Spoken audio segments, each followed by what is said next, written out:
This is the 5th episode of a series documenting my attempt to do a charity ride across America, visiting different locations used in the Fallout setting. With the deserts of the American Southwest and mountains of Colorado behind me, my next challenge was the Great Plains, a wide expanse of open terrain with little in the way of shade or scenery for hundreds of miles.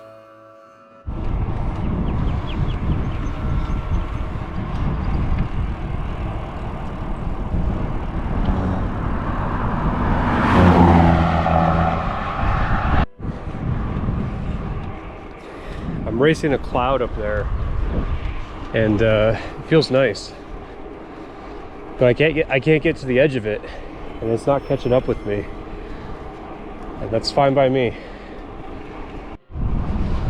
Almost there, almost there, almost there. Let's keep moving the goalposts. Oh, it's catching up with me.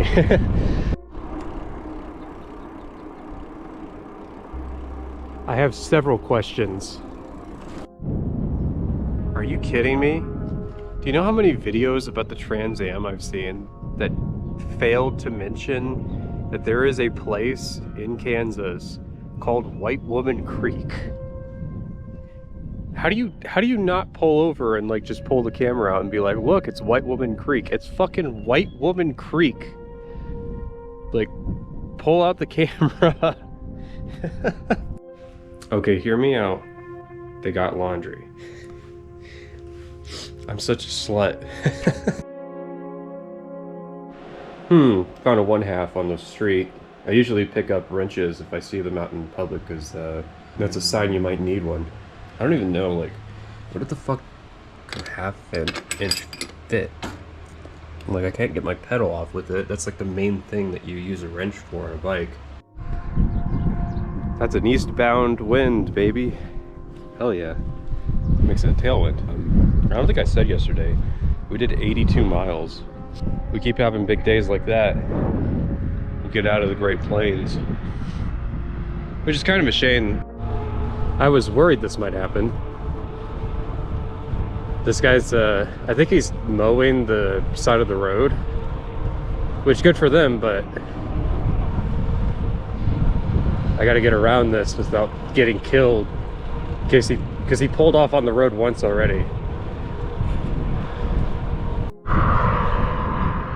I can't tell if that's supposed to be a ghost bike and it's just done artsy or what, but I'm pretty sure this bakery really wants me to visit it as a cyclist.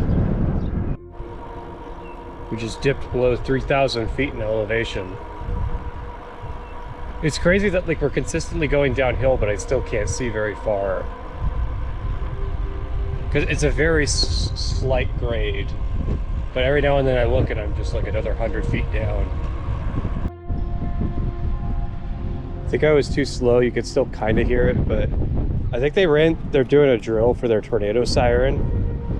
So I was like, what the fuck? But I know what a tornado siren is because we have them in my town. But I didn't think about the fact that like, oh yeah, I'm in tornado country. We're also a Casey's. I think that's the first one I've seen. And I think we're near the Hardee's Carl Jr. divide, where they switched from calling it Carl's Jr. to Hardee's. That's why I love these small towns. They're like time capsules of old businesses that have not survived. I got chased by a dog, but he had like super long hair. So he couldn't catch up with me because his stupid like mop fringe kept like, it was just slowing him down. It was really funny.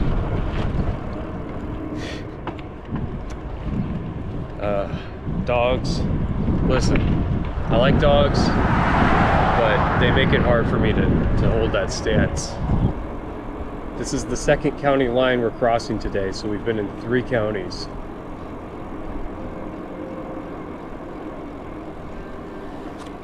Someone's going really slow behind me, so I don't know if they're like turning or trying to pass me, but as you can see, I've got like a lot of shoulder. Okay, they were turning. People here are a little weird. A lot of people who pass me, they go into the far lane. I've seen some of them go over the rumble strip on the other side, like the white line, to like give me room. I don't know what's up with that. I just worry about like the oncoming traffic when people do that. Because like, believe it or not, you could pass, like, you could stay in this lane. It would be completely fine because this shoulder is so generous. Like, I'm so jealous. This is actually like, my state does not have shoulders this wide. A lot of the state highways don't have shoulders at all. So I'm like insanely jealous that Kansas has these nice wide shoulders. Maybe it's just this road because it's the Trans Am route, but either way. Oh, the Crescent Hill, and oh, it's the same. I haven't been keeping track of how many days I've been in the Great Plains. Let's see. There was yesterday from Eads to Leote. There was the day before from Ordway to Eads. And then, so this is like day 3, day 4, something like that. Me getting sick definitely didn't make it easy to keep track of how long I've been in the Great Plains, but it's definitely day 3 of this scenery. I don't know, this, you know what it is? A lot of the Trans Am riders I see doing the Great Plains come here in like fucking June, when it's like 100 degrees every day. And it's like, yeah, of course you were miserable, you were here at the wrong time. It was, I will say, it was worth it suffering Colorado in the cold if it meant that I was not having to deal with 100 degree days in Kansas. That would definitely be a damper on the mood. But yeah, I don't know, I'm kind of in my zen. I'm thinking about video ideas and streams and stuff. I'm in my zen. A couple ladies back there doing the Trans Am westbound. So they've had a headwind today, which is funny. But they started in Virginia, which is just crazy. They're going to Scott City today. And I gotta be thankful that I got this tailwind because they're putting up with the inverse. I don't envy that. But in the Great Plains, you know, sooner or later there's gonna be a nasty headwind. I had a crosswind, but no headwind yet. Man, to be here already from Virginia, it's crazy. I wonder when they started. We didn't get to talk much because we're yelling across the road at each other, but yeah. That was cool. I was wondering if I was going to see any other Trans Am riders, because the Trans Am's been losing popularity, so it just dawned on me. I've already gone 50 miles, and it's like only 2 p.m. Wow, it's real. Okay, I thought I was tweaking. There's actually a canyon over there, like a little divot, like a valley. I thought I was going crazy and like seeing things.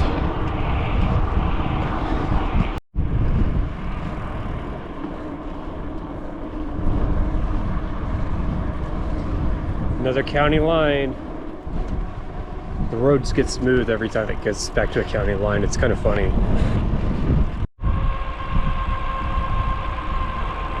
There's terrain so I can actually see farther than 15 miles. It's weird.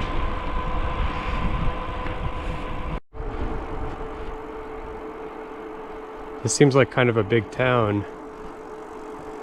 I don't know where I'm stopping yet. We're 80 miles in for the day, and I feel like we could do a century today. I just need to know where I would stop if I did.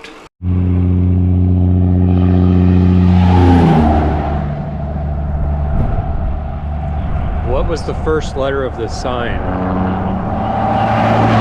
The what of the plains? So, 19 more miles, there's a rest stop we can camp at. So I just passed an inn because there's still daylight, so, and I think I still have a tailwind, so we might as well go for it.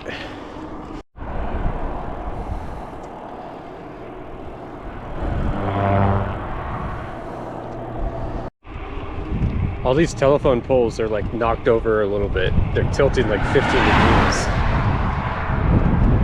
Or they're one windstorm away from a disaster.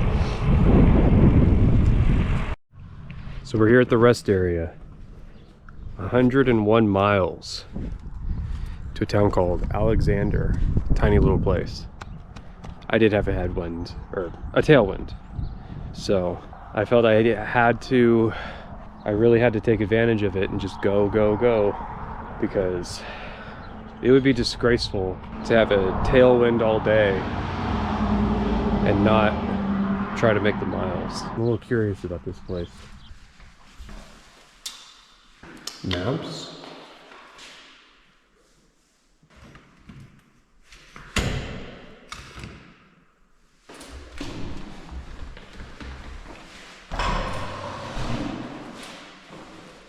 Okay. I'd actually heard there wasn't a bathroom here. The main thing I'm interested in is there's a railroad that goes through this town. I don't want to be woken up in the middle of the night by that. But yeah, pretty decent amenity, all things considered. I've decided I'm going to go for broke. I'm going to deviate. So we have to deviate from the Trans Am at some point, and I'm thinking I'm going to do it now. The route I made through Kansas is very different. Basically, we need to get to Council Grove to get on something called the Flint Hills Rail Trail. And to get from here to Council Grove is 183 miles. So we have to figure out how to navigate Kansas. So what I'm gonna do is I'm gonna get onto the trail that I propose, which is like more backcountry roads, and take that. But what we need to do right now, before the sun goes down, and that's how much sun we have left, what we need to do is get to a town called La Crosse, which is 18 miles from here. So I'm gonna get back on the bike, keep going, get to look, because I don't feel tired and my ass isn't too worn out. I'm gonna get back on the road, because we only did like eight hours for the day. Hit the road, get to La Crosse, and then work from there. So let's get to it. Chasing my shadow. Why is the shoulder so wide? I'm on 183 now. I'm off of the Trans Am, and somehow the shoulder got wider. All right, I made it to 18 and a half miles to a obviously not expensive place. Off the Trans Am onto my horrible made-up route to get to Council Grove, which is probably another 170 miles. We gotta do, the hope is 80 miles to a campground at Canopolis Lake. That'll be where we rest this evening. But there's no shoulder on this road. So you see I'm taking this little side path so this truck passes. Jesus, just pass them.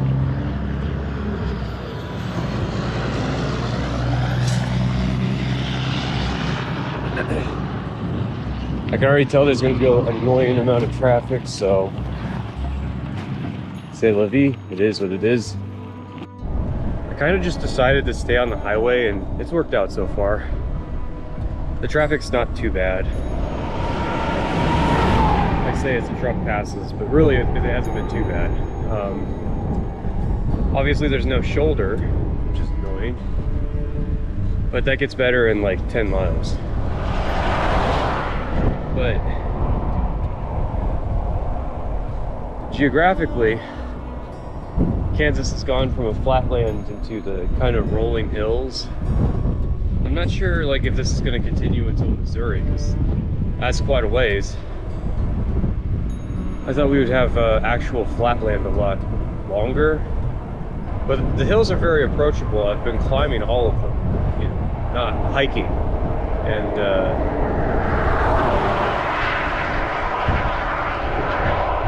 obviously it's fun to ride down the hill. But yeah, today's a nice day. It's very windy, but the wind's on my side, so I'm not complaining. All right, we made it. the road merged with 281 and that has a shoulder, so now we're riding a lot more comfortably. Had lunch and we're already on the road again. We're 2.5 hours in and we've already done 30 miles. If I can get to the rail trail before the wind turns around and heads west and the storms start, I'd be so happy. I don't want to be pushing on a state highway into a headwind, but if I'm on the rail trail, that would be great. The problem is, it's 110 more miles to the rail trail. The way I see it, I think there's going to be a day of headwind. The winds giveth and the winds taketh. You are statistically likely to have an equal amount of headwinds and tailwinds, which I don't think is actually true. I believe the prevailing winds are easterly, which is why eastbound is such a popular route. I could have it backwards, because I think a lot of people do westbound. But I think the theory behind westbound is it gets you in shape before you reach the mountains. But I just say screw it. Do eastbound. Start with the mountains. Get your ass kicked for weeks until you're physically in shape that you can pedal up those mountains, and then do the Great Plains after. I think that's the way to go. Obviously, that's what I did. This wind is blowing. Sometimes that's a downside, like if you're trying to do little tourist things. This is a wetland usually. I don't see the lake, but yeah, there's like waterfowl and stuff that comes here and people hunt here, but it's dry right now. The kiosk says it just comes and goes naturally. I just realized at some point we dropped below 2,000 feet. We're just getting lower and lower with the further east we go, which is obviously, but it really is crazy. Yeah, I just don't notice it happening. I don't know if Canopolis is the place I want to stop, because like yesterday, I really want to take as much advantage of this wind as possible and go as far east as possible before the windstorm.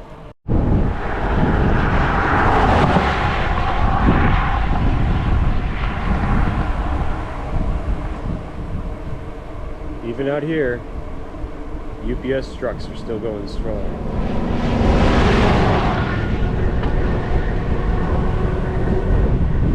It's getting dusty over there though. I don't know, is this the start of a shamal?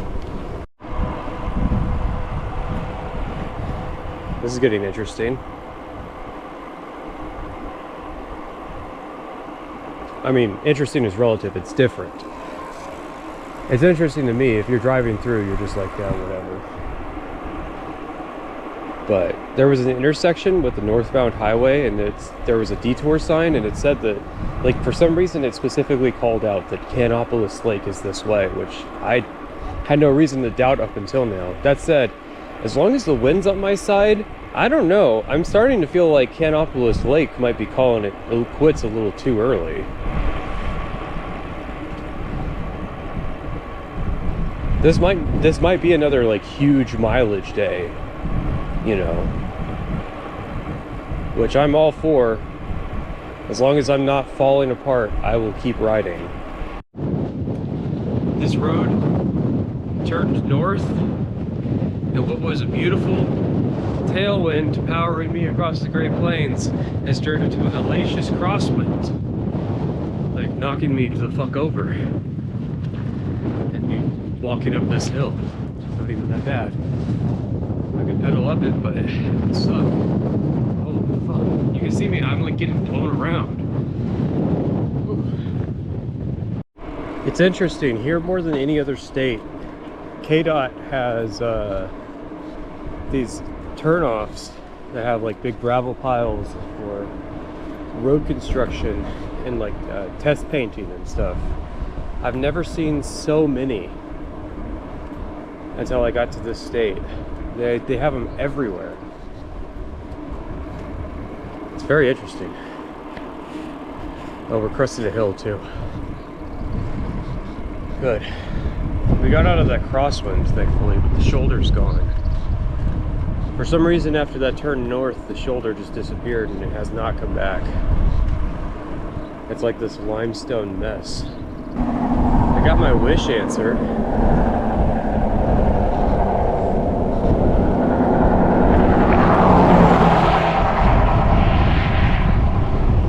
But yeah, I wanted to see more than 15 miles, and here we are. 90 miles, 6 hours. We've had another one of these plateaus. These are nice, but we're at 1,400 feet. We are dropping elevation. I've noticed towns with rideshare bicycles are becoming more frequent. I was told there was an information kiosk, but this just seems like a park. Oh, and they prohibit overnight camping. Well, at least they clarify. I gotta take this on a gravel road at some point, right?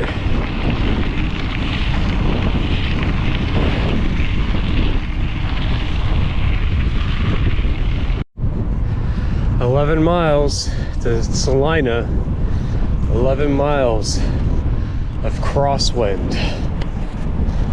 Oh, no. On top of just going over 100 miles and dealing with a hellacious crosswind, now I gotta deal with this shit. God, these things fucking suck. I hate these roads that are like, here's 6 inches of margin and a giant rumble strip. It's like, thanks. Uh-oh. We hit something and what the fuck happened?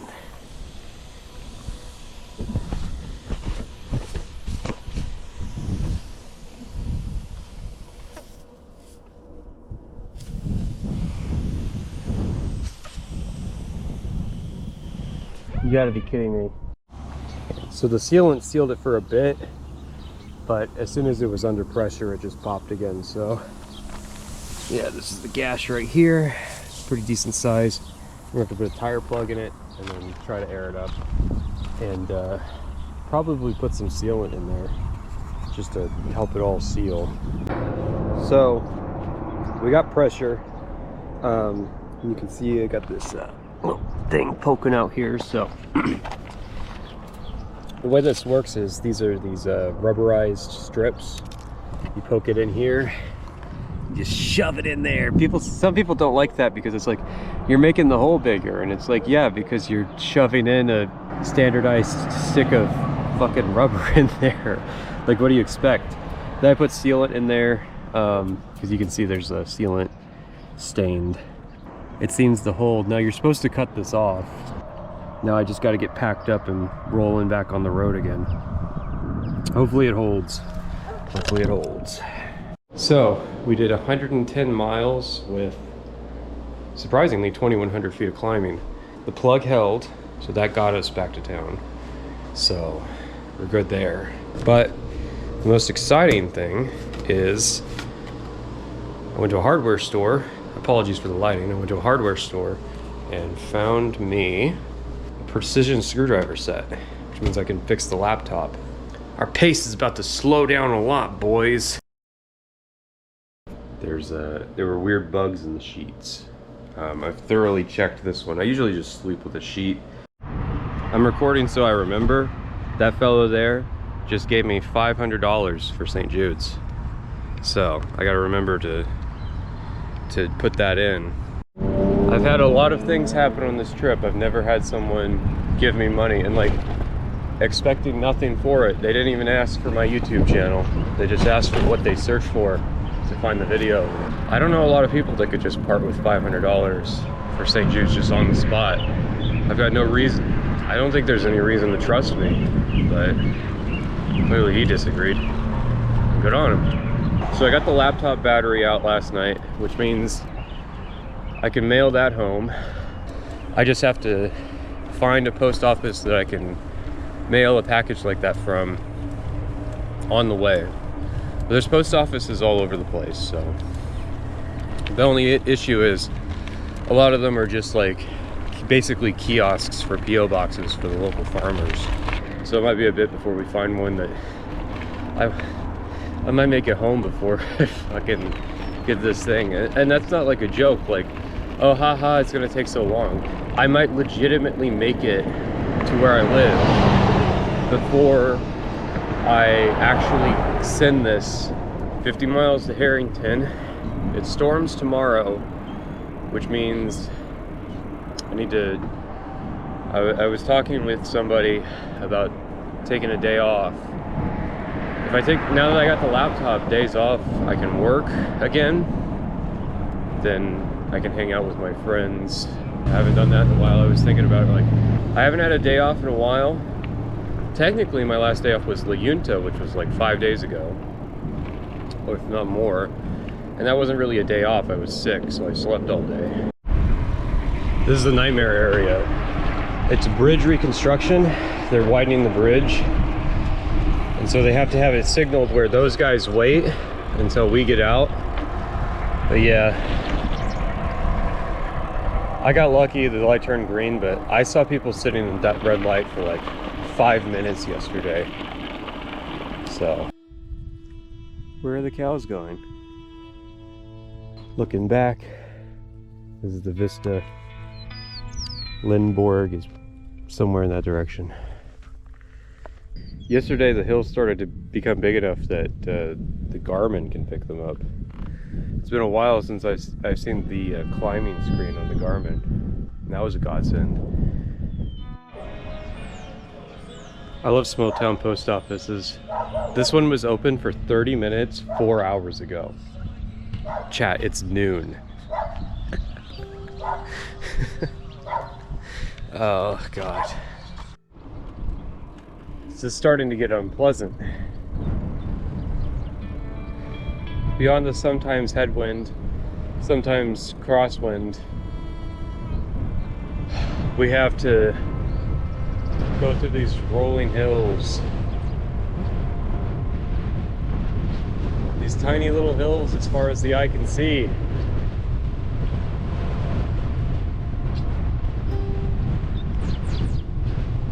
Oh, I'm paying the price for living in luxury. Doing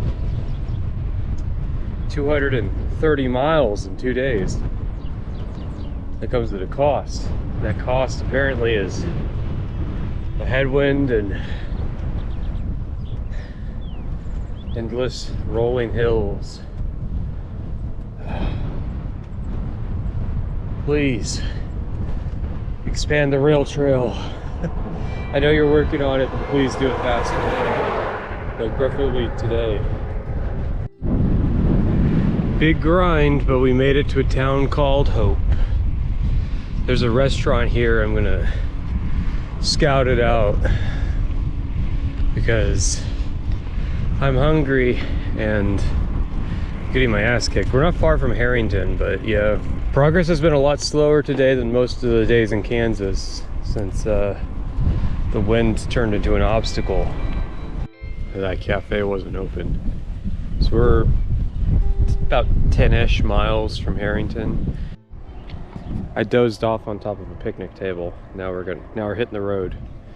But it's our turn to go to Harrington. All right, I found the town. Well, I found the rail yard anyways. Staple of Midwest towns is when you see that there are bricks under the asphalt. That's a classic. Also, everything's dilapidated. That's another classic. This is about as unceremonious as it gets. I'm gonna try to find the real trailhead so it at least acknowledges that this exists.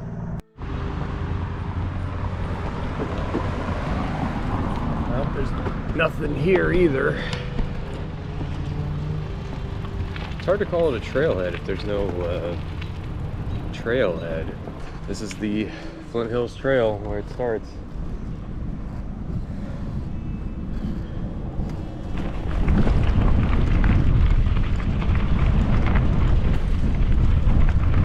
It barely exists, and there's a gate. The gate has me worried. Like,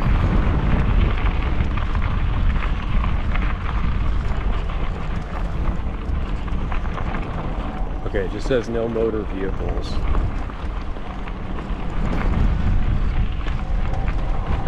So, I'm not completely hopeless. I'm just not in a good situation.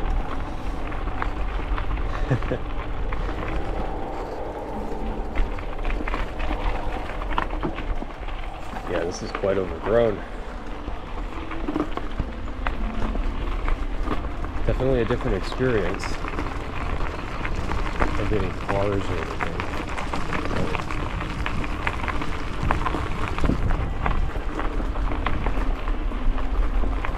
I'm hoping this trail gets nicer, at least more maintained, when we get to Council Grove, because I didn't know it came out this far. So, but yeah, this is the first like rail trail that we're taking on this trip. This is an old rail bed that's been converted into a rideable trail for bicycles. I guess you can hike them too. But yeah. This one's like over 100 miles long, so it's got an appeal. But at the same time, the main thing I'm wondering is, where am I gonna stop? So there's a storm coming. The trail is in rough shape. That's all I can say. I wish I could say this is the first time this has happened to me, but it actually isn't. I've been conned into thinking that there are supported trails that exist, but they're not real. It has to get better. If nobody's maintaining the trail, you might as well let motor vehicles on it, because at least they cut down a little bit on the excessive vegetation.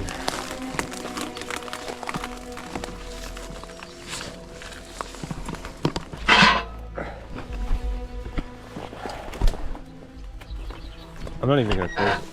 Well, maybe. Here's the thing, I don't know what it's for. Is it because we're on like a ranch? I wanna let cows get loose?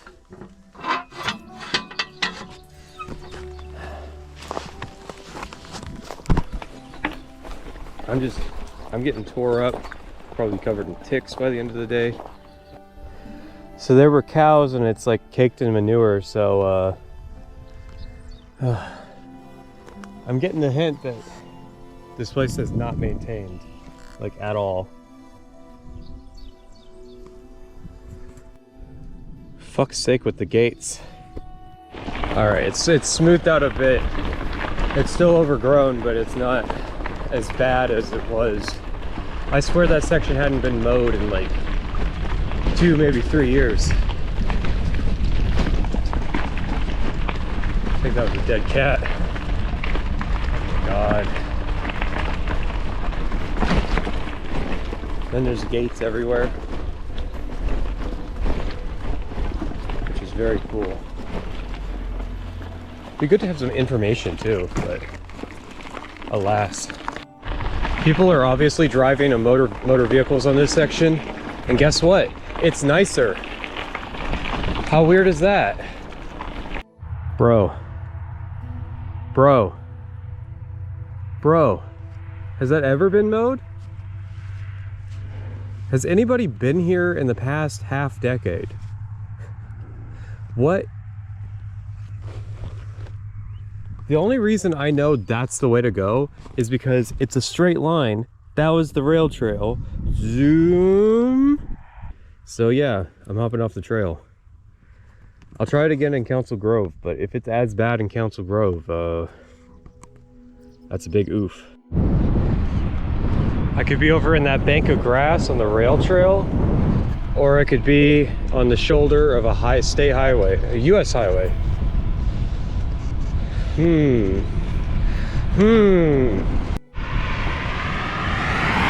this is why these are called the Flint Hills, because the stone is flint. It's like chipstone or whatever. I gotta record something before it, gets dark and I'm riding at night. We're just putting words on signs now. Is that a what the fuck does that mean? Is it a park? What does that mean? Okay, there's a sign right off the road that explains it. I was like, well, ruts can be like a trail thing. It'd be weird that there's still ruts from the trail, but I guess it makes sense that there were thousands of wagons carrying cargo in this area. I'm just rolling into Council Grove right before it gets too dark for me to not be able to see. 74 miles. I don't like the return of the climbing because it's like another day of 2,000 feet and it was over 10.5 hours of riding. Crashing in a place for Council Grove. I've got tomorrow off. Tomorrow's the worst of the storm. So before everything closes tonight, I gotta rush out and make sure that I'm stocked up because I don't want to go, you know, food shopping out in the rain. There's thunder outside. Glad I'm not out in it.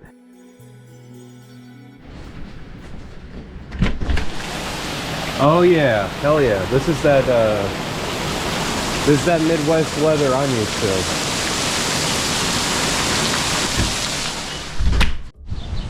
It's a little murky out, I will admit. Oh hey, look. A crane in the river. Those things are cool. They're really like, they got really tall legs so they just stand in rivers and peck at fish. But anyways, we're on the roll. It's like a little riverside pedestrian pathway. Come back around on that crane. Look at this guy.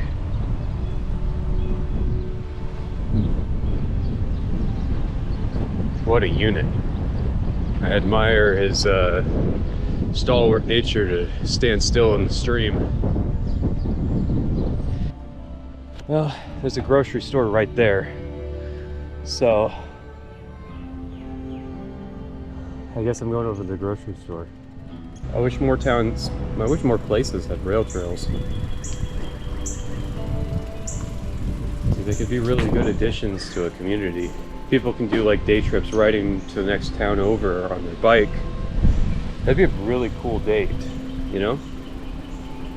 Just putting that out there. You want to get with the girls, prove you're fit, prove you are financially stable enough to own a bicycle.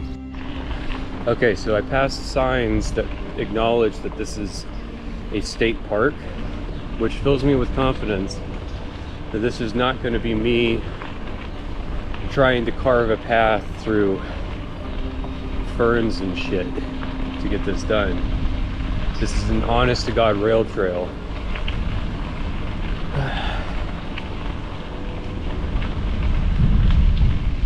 It's just so nice.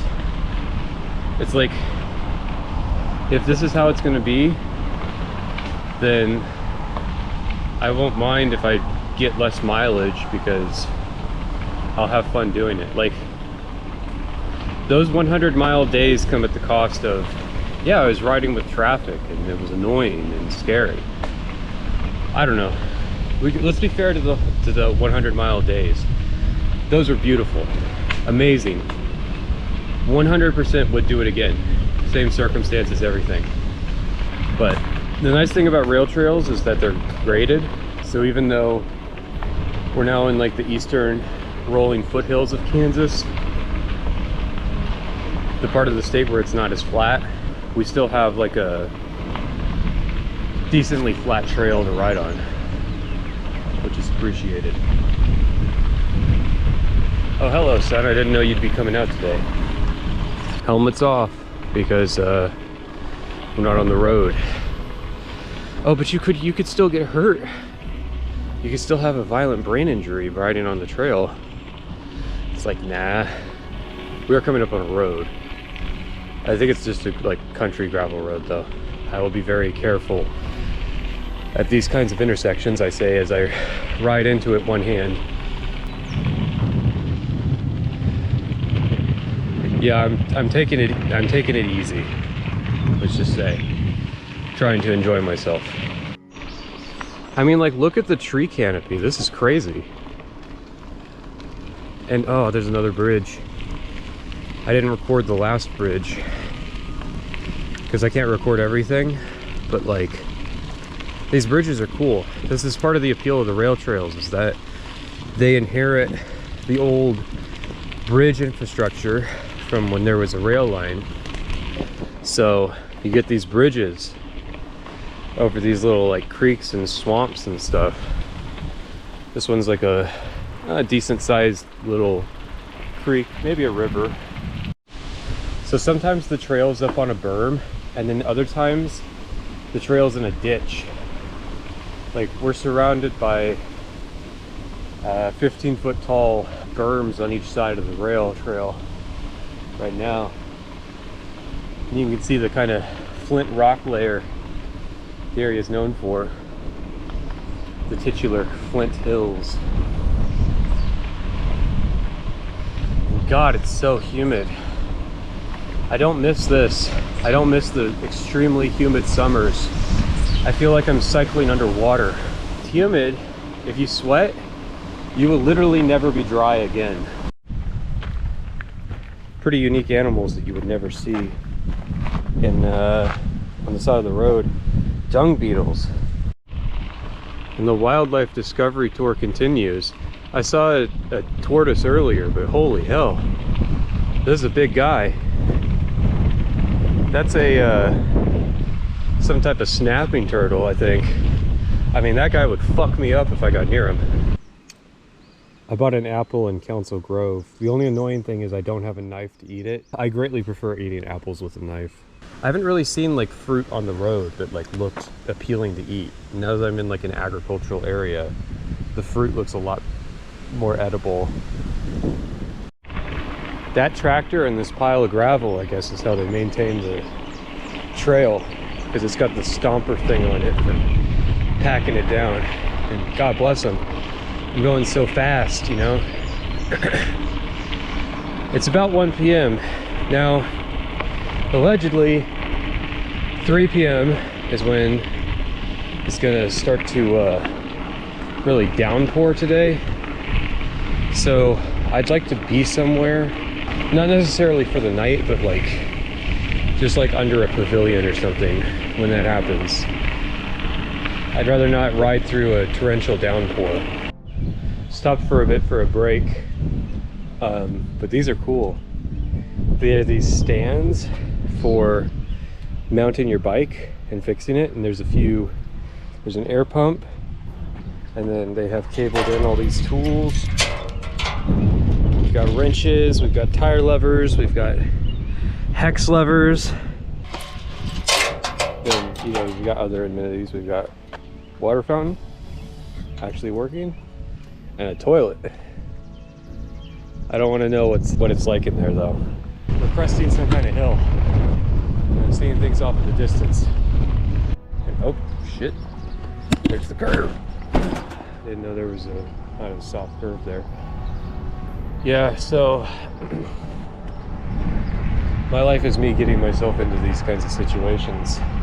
In this case, I'm having to skirt the edge of a storm. So there's a storm cell about 20 miles east of here. We can kind of see it off in the distance.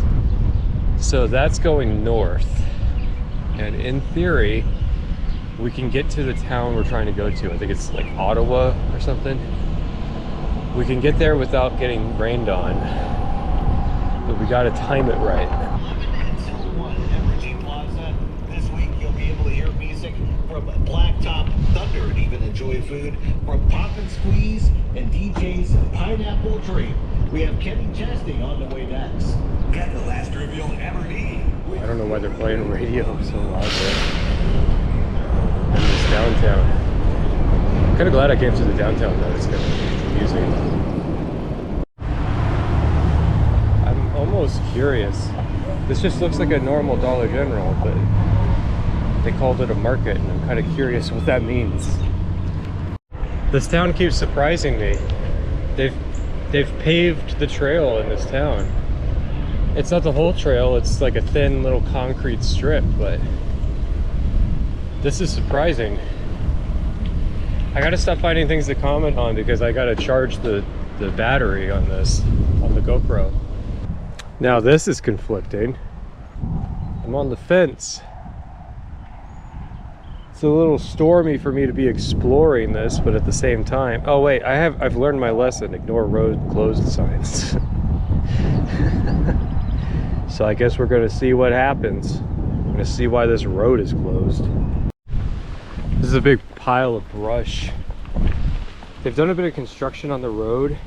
You can tell they like brought an excavator in, dug up a thing so that they could install a drainage ditch under the berm and then put the berm back. Like the worst case scenario is that there's like a bridge that's out, right? That's pretty much the only thing that can actually like physically stop me. That's definitely not the original bridge that this rail trail had. This goes over a highway. Okay, then I definitely understand if they had to take down a bridge.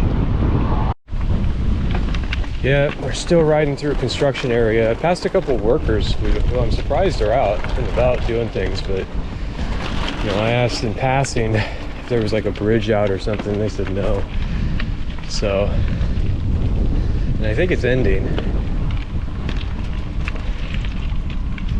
So, we're lucky enough to have not had anything that like would block progress, which I'm grateful for. It was so crazy, like there was so much of like the trees and stuff on the side that was wiped out.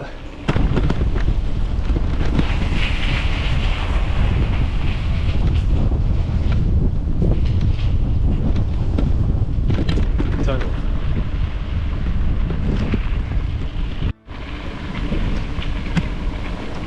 We got a tree down on the path.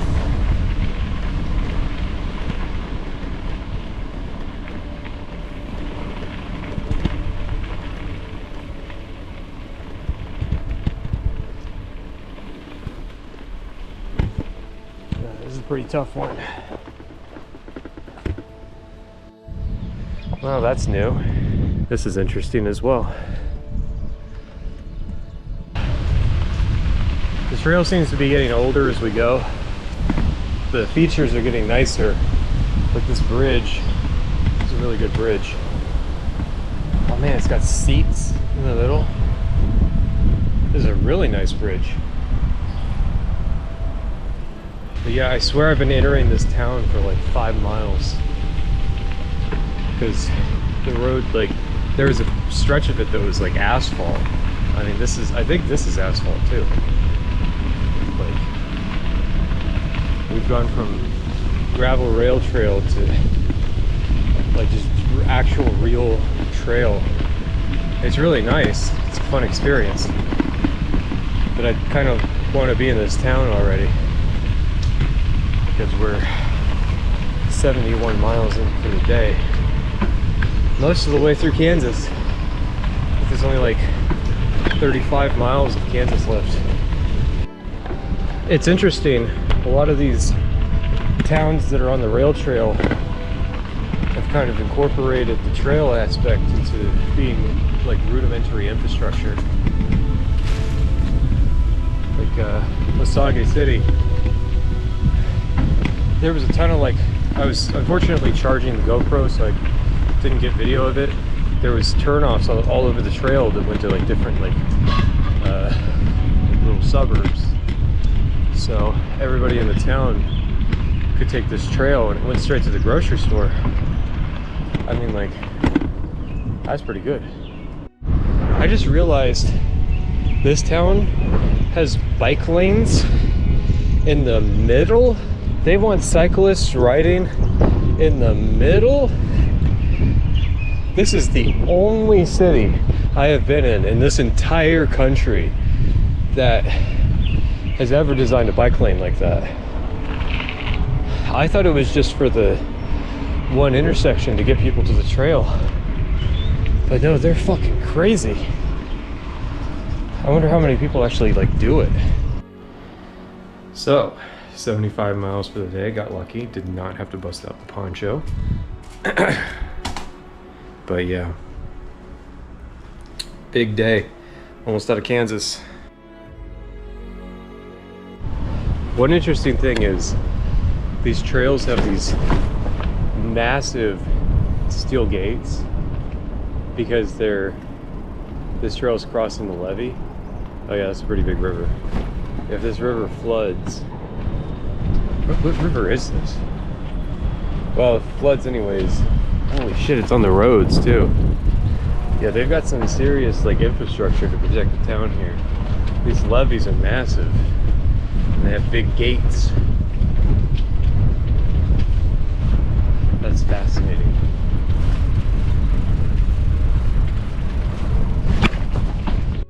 We got another tree down and it looks like somebody's out dealing with it. So we're passing under what I think is 35 again, which I thought we passed 35 when we were in Salina. I don't know. All I know is I view every north-south interstate that I pass as kind of a milestone. It seems to be the oldest section of the trail, and obviously that means it's the nicest. It's got a lot of tree shade cover, which means that it has a lot of downed limbs from time to time. Whenever there's storms, which it's Kansas, so it's like every week. You know what? Even if it's a bit of a detour, even if I'm a little slower, I don't regret doing this. This bridge is cool though. It's a like classic railroad truss bridge, and then they've added this like pedestrian section on it to ride down.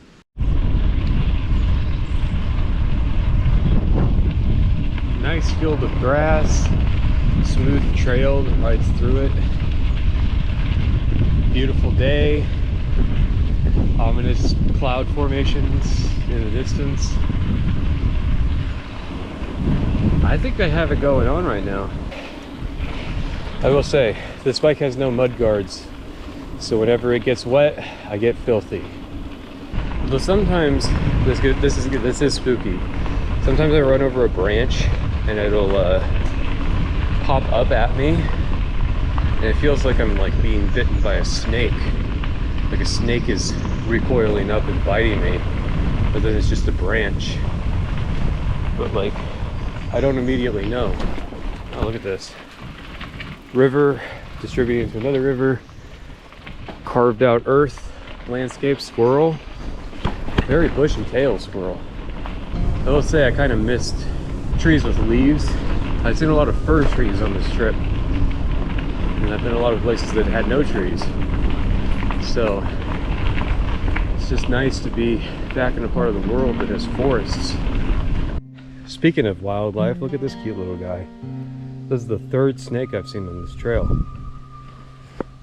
And this trail is like the only time I've seen snakes on this entire ride.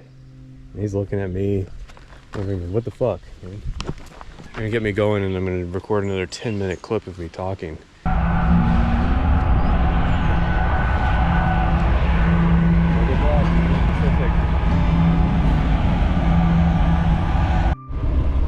Oh no, this train has gone from being a novel experience to being an obstacle.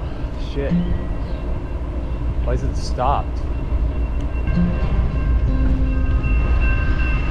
Oh, I wonder if they're stopped because the rail crossing guard isn't going down here.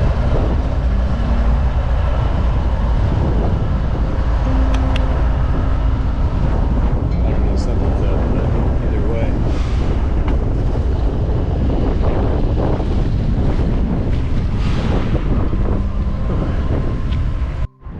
We're on the road. But yeah, this is what I was talking about. The price that you pay for that 24 miles of rail trail is, now we got to take state highways to go north to get back to where we need to so we can go east again, which is annoying. But I've got a few things I want to complain about. Number one, Kansas. I don't know what's going on with you guys, but I've never been somewhere where there were convenience stores that didn't have bathrooms. Like, it's not just, we don't have a public bathroom, you know, you need to be a customer to use our restroom. That convenience store I was just in had no restroom at all. Like, I think there was probably an employee restroom because that's mandated, but it's like, why? The shoulder disappeared. Turns out my 2 peaks on Google Street View did not give me a road that has a shoulder the entire way, even though it has a weird fucking like super wide gravel bar on the side of the road. I don't get what's up with that, but whatever. We're almost to the Ozarks where this is standard, so it's not surprising. It just makes riding on the road a little dangerous. I took a little side diversion down the side road, which took me to the same place, but kept me off of the shoulderless road for a little while. So there's literally no signs on the on-ramp saying I can't go on the 169 north, so I'm just gonna pop in something I can listen to and go on the not interstate.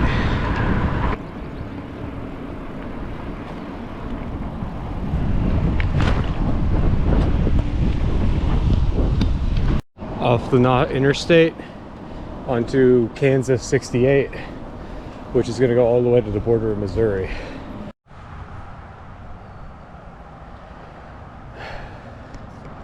We're not in Missouri, but it's already turning into Missouri roads. There's no shoulder, and this hill is like a blind hill.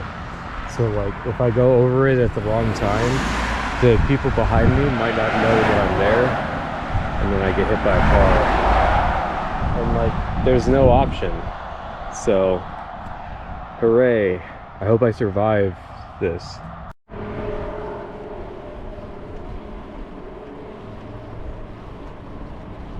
I think this is the first time a state has been like, come again.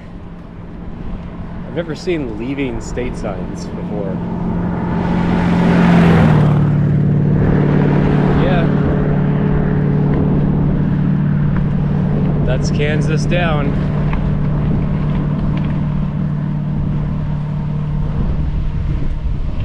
Come on, Missouri. Let's get a road with a shoulder. Keep the shoulder going until Harrisonville. We passed Interstate 49.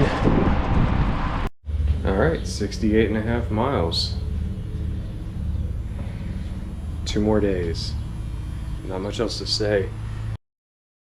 We gotta go 12 miles to get to the Rock Island Trail. So I've traveled a lot now. Been to a lot of places, seen a lot of roads, seen a lot of drivers, and I can say Missouri's the worst. Missouri is easily the worst. Let's talk about the roads first. The fucking shoulder with a rumble strip and like, I don't know, 6 inches of asphalt, no, like 8 inches of asphalt. Oh my fucking god.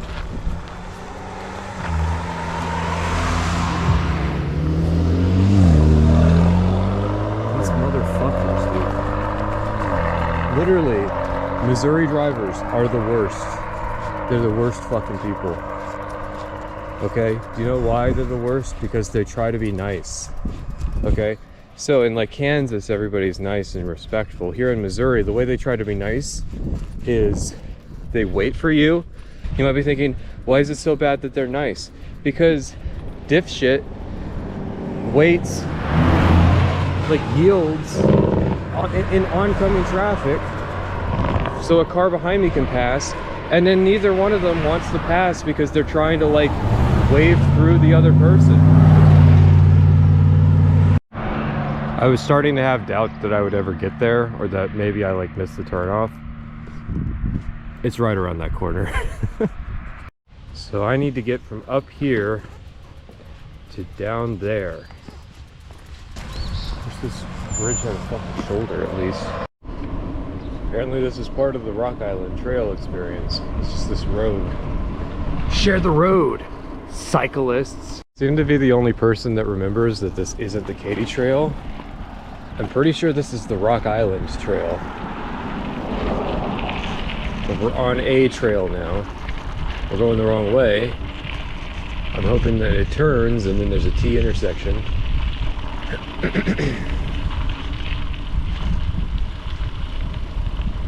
Yeah. The trail's interface with this part of the town isn't very good because it's like it deposits onto a road.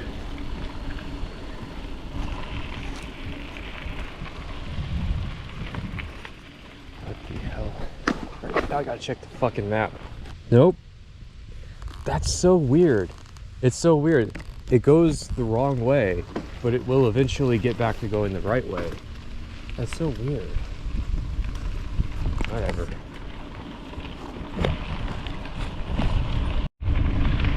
All right, we've officially made it back onto a rail trail. I'll be on this for a while. The goal is to get as far east as we can, because I get picked up tomorrow, or like tomorrow afternoon. So I've got all day and early tomorrow before they get here to pick me up to make eastbound progress. Damn, literally.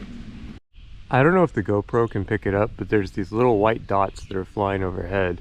And what those are sky spiders. So there will be like a big thing of silk in the trees. And then about this time of year, those things pop. And these spiders that are riding little strands of silk go flying everywhere. This is how they germinate through the countryside.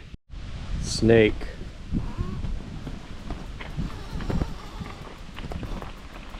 What a funny guy.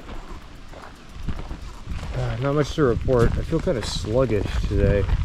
I mean, obviously I'm walking. But I don't know. My arms hurt, my hands hurt, my ass hurts. I'm just kind of slowly, I thought I'd be a little faster on this trail, but yeah, I'm just kind of chipping away at the day. The prospect of getting to take a break has really slowed me down. I think my subconscious is aware that I'm in an area now and in a time frame where it doesn't matter what I do, I'll get picked up regardless. And so it's like, it's not giving me the energy anymore or the motivation. But like consciously I'm thinking like, no, I need to keep going. I need to keep making progress. It's a nice day though. That is something I'm worried about. I can't take too long of a break because if I do, it'll turn into summer. I might come back and there'll be 100-degree days when I get off my break. There's a deer. It's running away and it's gone. That's how little time I have to record wild animals when I see them. They always run. I saw a woodpecker earlier with a very distinct coat. Jesus Christ, he jumped off a fucking cliff. I won't lie though, like the trail's nice. It's a good experience, but that feeling of like it always being uphill hasn't gone away. So it's kind of like a weird emotional drag. I know that there's people who, oh, that's a good sign. That's an amazing sign. Horse-drawn vehicles prohibited. I'm pretty sure I'm too far north for this to be like Mennonite country. That is a funny thing to have to discourage though. It would be funny to like have my spirit broken, not by the Great Plains, but by freaking rail trails. I don't know. I found the Great Plains kind of an interesting material challenge to go through. Seeing that same terrain over and over, the gradual descent, not being able to see very far, kind of like, it felt procedurally generated, is what the Great Plains felt like. It didn't feel like a place that had lived history. It felt like it was just generating different versions of the same town over and over. No, it's the rail trails that are gonna get me.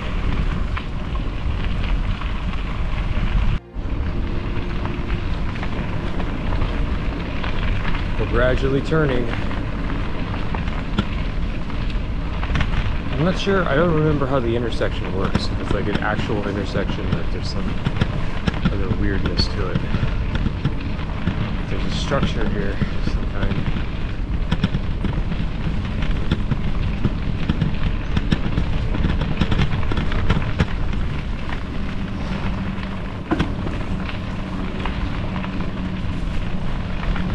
There's some kind of bridge. Could be a rail bridge, could be a road. I think it's a rail bridge though. So I think the Katy Trail. I think that's the Katy Trail. And this is where they intersect. And this is how they intersect, which is novel. But yeah, I'm in a town called Windsor, and I think this is where I'm going to stop.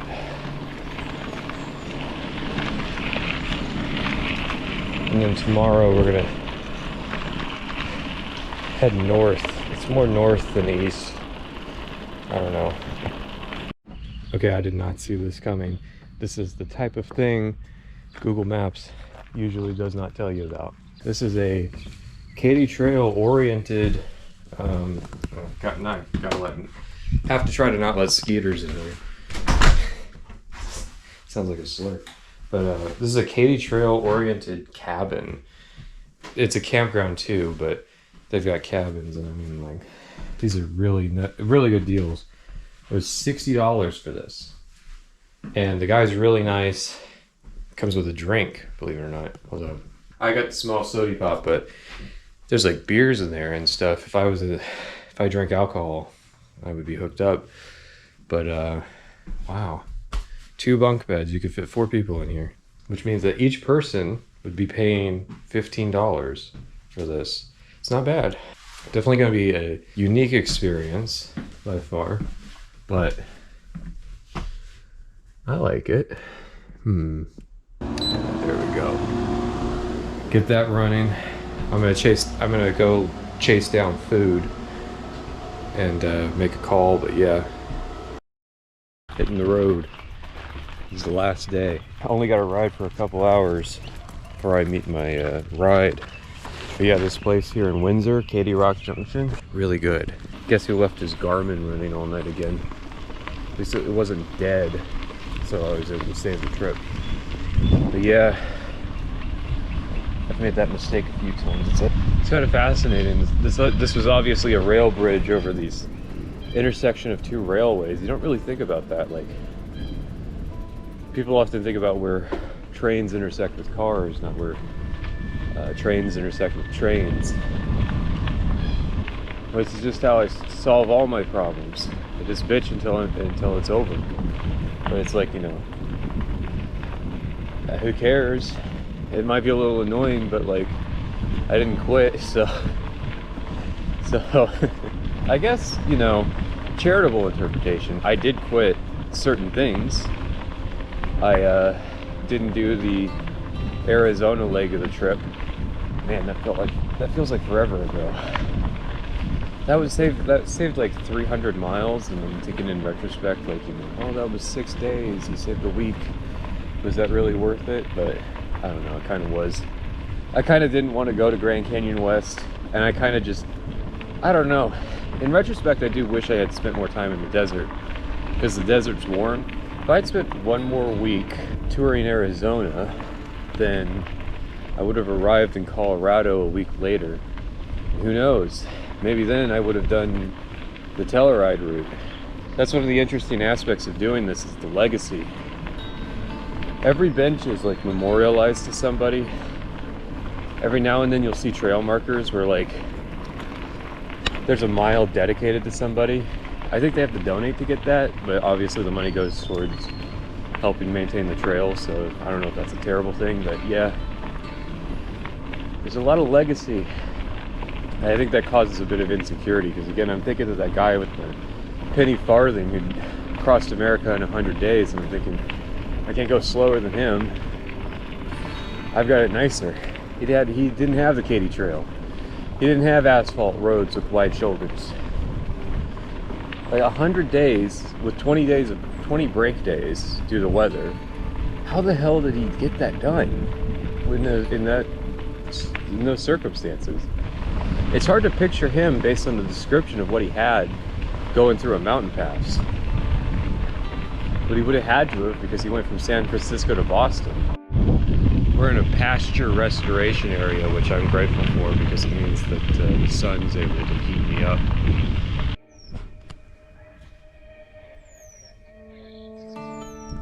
Apparently this is the high point, which I don't think is right. I mean, they probably know better than I do, but I'm pretty sure my altimeter has been higher than this. And like, am I crazy? I'm pretty sure we're going up still. Like, this being the high point implies that this is a downhill. I just don't believe that. Like, I am gonna have lunch there before my ride gets me. Oh, hey, look at that. Look who got on camera, you idiot. I don't get rabbits. Rabbits like want to be chased because they literally, like, that guy could have gone right and been fine, but he went left. And so like he came into my path and he got chased longer as a consequence. There's a lake, which is literally like 30 feet off the trail, which is pretty cool. You can't swim in it though. Although to be honest, I think that's just general advice for Missouri. Don't swim in the water here. You'll get a brain parasite. I'm a little disappointed. I've only seen evidence of horses being ridden on this trail. I have not seen, you know, with the massive piles of shit that they leave everywhere. I have not actually seen a horse itself on the trail, which I think is a little disappointing. This is a fun experience though, I will say. It's just novel to, like, this is the second day that I'm not riding on the highway, like, you know? It's nice. It's a good switch up in pace. It's a welcome change. I've been saying go, and then the mascot of every town I pass through, if I find out what their mascot is. These guys are tigers. Yo, go Tigers. So these are what the rivers look like when they're not filled with sediment after a rainstorm. Which, meh. But like, they're all over the place. So you can always hang out at the river here.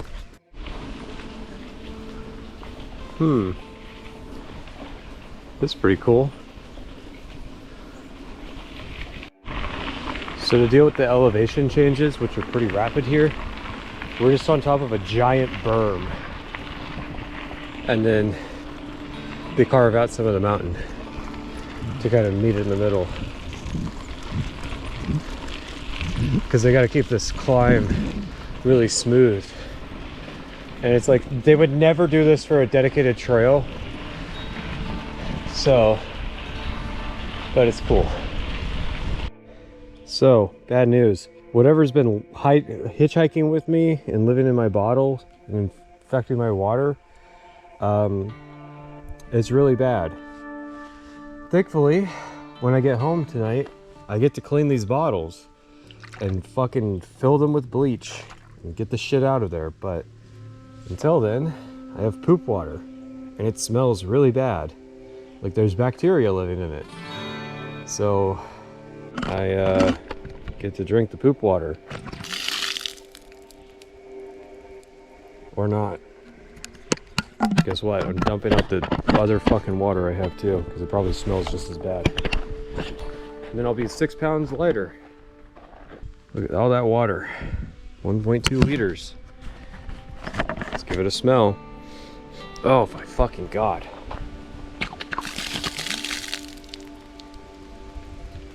Well, guess what? Now we don't have any water. I'd rather go thirsty than drink whatever was in there. Don't worry though, there's water fountains all over the trail. We just gotta get to the next town.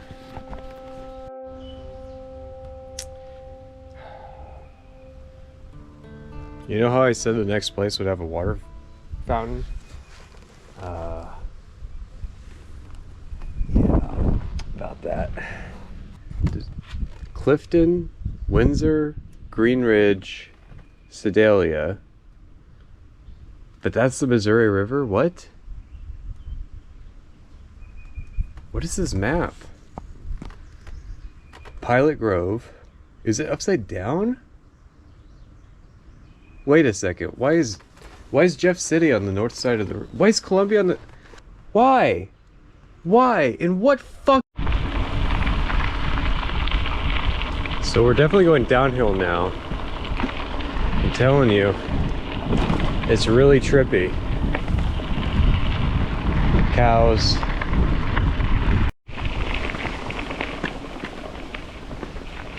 Huh. Surviving rail signals. What is going on here? Obviously that's not the train tunnel. It's like, what happened? Why is there a tunnel here? Why is there a drainage ditch tunnel, not like the train tunnel? Is there, like, surely they put the earth there, right? What? I don't get it. I do not understand. But it's a cool feature. We get to be in a tunnel. That's novel, I guess. I don't know, that was really weird. It's happening again. Don't understand it. I wonder, is this so that the like cows can travel between the two pastures on top of it? Maybe that's it. I mean, the last one seemed to be just there was supposed to be a tunnel there.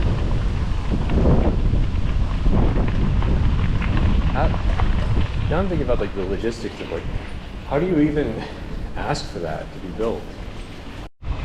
There's like a field trip's worth of kids back there, so I put the helmet on. Gotta be a good role model, you know? But the helmet's coming off in like a minute. Pilot Grove. Well, the only reason this town's significant to me is that this is where I'm stopping.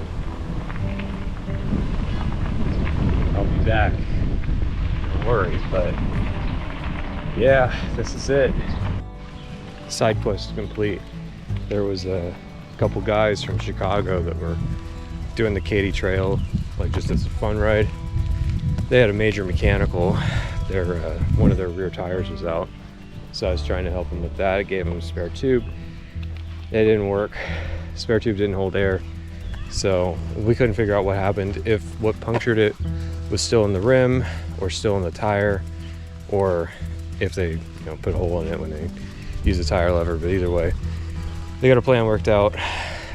One guy's gonna stay here, the other guy's gonna go to where they can rent a vehicle, and they'll pick him up and take him to a shop. And I'm just thinking, like, man, thank God that didn't happen to me when I was by myself. I can't rent a vehicle, and I have nobody to help me with that. But yeah, help them out. We had to carry the bike and his stuff over to the city park, which is about 3 blocks away from the trailhead. But yeah, just helped out the way that I would want to be helped out. All right, so I'm gonna do one final kind of recording. I've actually seen more cyclists today than they have the entire trip so far, which is funny. But yeah, there's a weird sense of finality to it, even though the trip's not over. It's just you're taking a break, but it's like when you get to take a break at home partway through, I don't know, there's a weird sense that it feels like it could be over. Like I could make the choice to stop. I won't. I don't want to. I just want to take a break. But yeah, it's definitely been an interesting trip so far. And it only got more interesting here recently, as we've entered this part of the world. I was thinking about like if I had the problem those guys are having out in the middle of like Colorado, how difficult it would be. So I'm grateful that wasn't the case. At this point in the trip, I took a 6-week hiatus to catch up on work. Don't worry, I gave up my physical conditioning and the nicest weeks of springtime to come back to the high humidity of a Missouri summer and a national heat wave. Someone's dry bag is here. I bet they stashed food or water or something. I'll leave it alone. Someone has defaced the this board since I was last here. Well, anyways, the goal is to do like 15 miles, which should be really easy because I got 2 hours before sunset. Objective 1, water. Don't have any. Not much has changed about the rig, except you can see these tires ain't bald. Yeah, I got a new tire. I got a new rear tire, which sucks because I was hoping to take the old rear tire that touched the Pacific Ocean. So I cut a piece of the old tire off. This balded so much. The bike shop guy was telling me about all the horrible things that could happen if I rode this tire another 1,000 miles. So I cut a piece of it off and I'm taking it with me. But I got everything important. John Minecraft is still on board, hiding under the helmet. I think I have everything I need. I did not update my gear at all. I didn't even wash the fucking armbands. They're disgusting yellow. I did leave some stuff home, so we're a little lighter. I have less clothes. I don't need cold weather clothes anymore.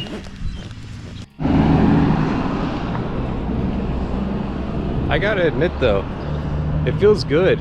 It felt weird when I would ride this bike without the loaded stuff on it. This just feels more natural now. Water secured. I didn't think they'd have a replacement 1.5 liter bottle. Look at me getting weirdly cinematic. This is a first-person bike ride, baby. Oh, you can see cornfields. That was one of the things I was going to note as proof that it's been 6 weeks. All of the fields have corn stalks in them, so they're making considerable progress. And if it sounds like I'm out of breath, it's because I did not maintain my shape. So I guess we're back to me getting my ass kicked on this ride.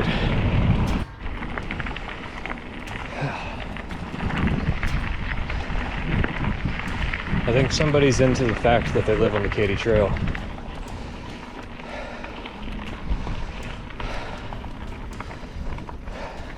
I suddenly started hearing really loud vehicles that snuck up on me. I've been climbing forever to get to this bridge. All right, it, my friends, is Interstate 70.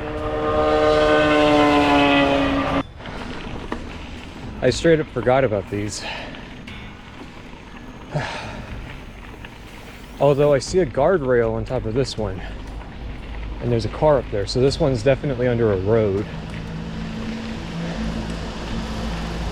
And there's fireflies in here. Very cool. We're still climbing, by the way. I've been climbing ever since I left. We've gone over 9 miles. How is there 9 miles of climbing right before the river? I assume the river has to be flanked on both sides by like big mountains.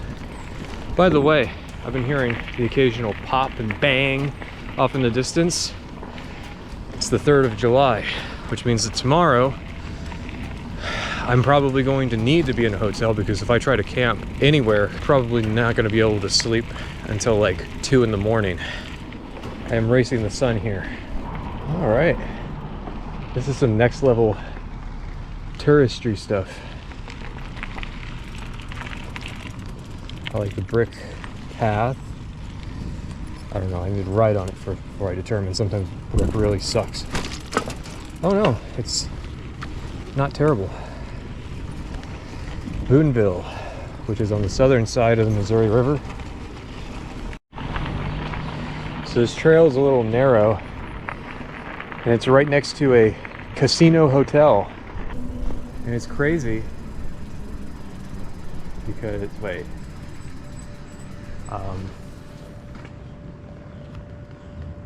I see. So, I guess we don't cross on this bridge. Okay, I was not expecting this. Okay, this is the old historic bridge. We gotta cross that bridge. That bridge is far less impressive, much cheaper. Okay, I'm not crazy. Big arrow points to the bridge you can't cross. Tiny little sign points to the trail. I'm sure so many people make this mistake. There's something really fucked about putting the trail literally right next to a casino. I mean, I'm sure they put the casino next to the trail, but it's still kind of fucked. Literally riding it down a straight line, you get this big advertisement for it. I used to not be afraid of heights, but bridges like this have kind of instilled the fear into me. We could be riding across that bridge over there, but no. I assume it's too low, so they gotta keep it up. So instead, we gotta ride across this bridge where I'm taller than the railing. It's not that scary. It's more unnerving and uncomfortable. I'm here at a campground in Old Franklin, and I'll be quite honest, I don't think it's the vibe. So I've only gone 16 miles.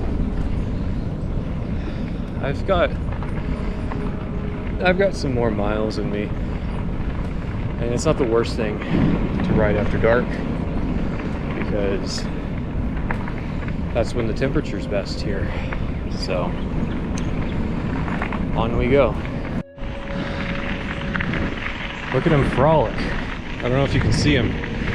It's a deer running across that field. He's been running parallel with me. I don't know why he doesn't just go into the woods. But we are officially riding after sunset, which means I am breaking the rules. I'm almost to this park. Let's scope it out and see if it's a good place to camp for free. I don't know what the alternative is. I guess go back 5 miles the other direction, or maybe there's a place beyond it. I don't know. This is what I get for not studying the map. Well, first day back on the road, we camped, and pretty miserable experience. All the typical camping experiences.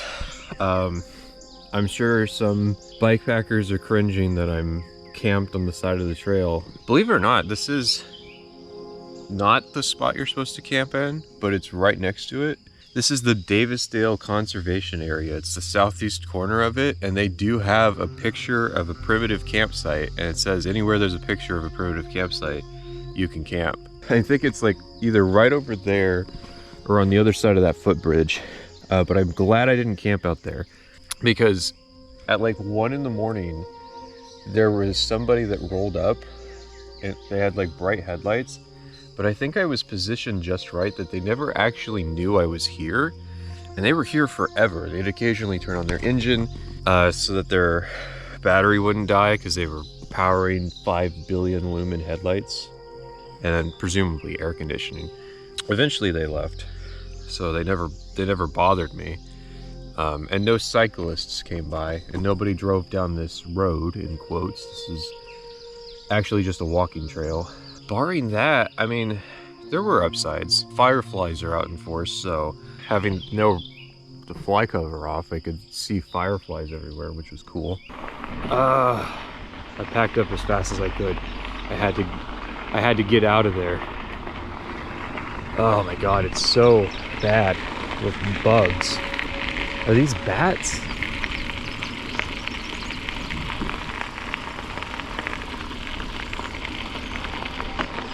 Well, they're birds of some kind, and they're on a feeding frenzy. This is cool. The road goes over the trail because it has to go up on that cliff. Well, that's fun. At least we're seeing sights. Oh my god. Oh my god. I am so mad. This is the spot. This would have been the spot. It was so close. That's what happens when you ride after dark. You don't have all of the information you need to succeed. Another conservation area. It's good that this type of natural beauty is preserved by an entity as inefficient as the government, because at least they're not going to add like cherry blossom trees to accentuate the $10 ticket price of the private park. While I was home, there was murmurs about selling public land. I opposed it. I think it got kicked off the bill, which is good. I think you're a miserable type of American if you don't go out and take advantage of the natural beauty that our forefathers preserved for us. They conserved it for us. Those socialist hippies, Teddy Roosevelt.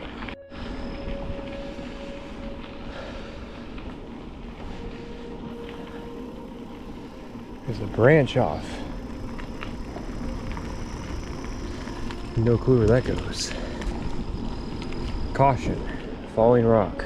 Do not stop on the next, oh, quarter mile. I was gonna say, don't stop on the next 25 miles of trail. I was like, God damn. Okay, now this is a tunnel. This is a real deal train tunnel. This is the type of shit that you're like laying down prone on top of the train in the middle of a fight to avoid getting killed by. Oh, this is cool. And I like the way that it like opens up into what seems to be some type of town. I don't know. I don't think I've gone far enough to be out of town, but maybe I have.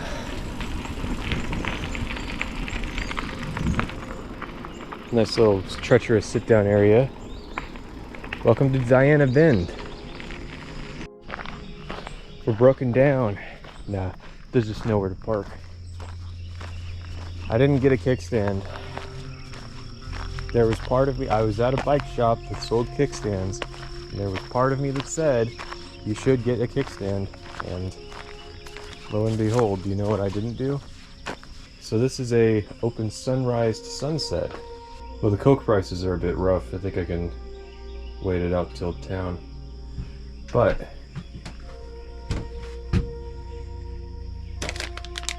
I will pay $1 for one of these. And so no one doubts it. $1. So this is Rocheport. I think I said it right. Which is a tiny little village. That's hey.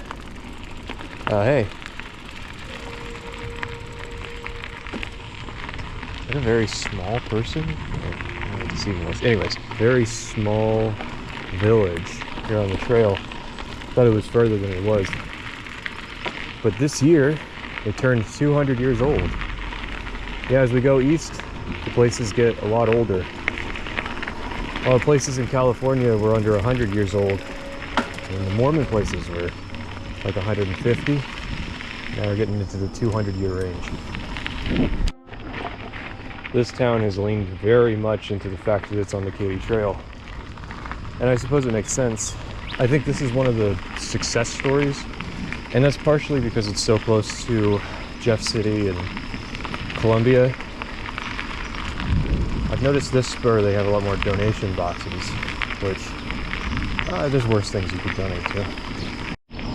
So this is kind of what I thought more of this trail would be like.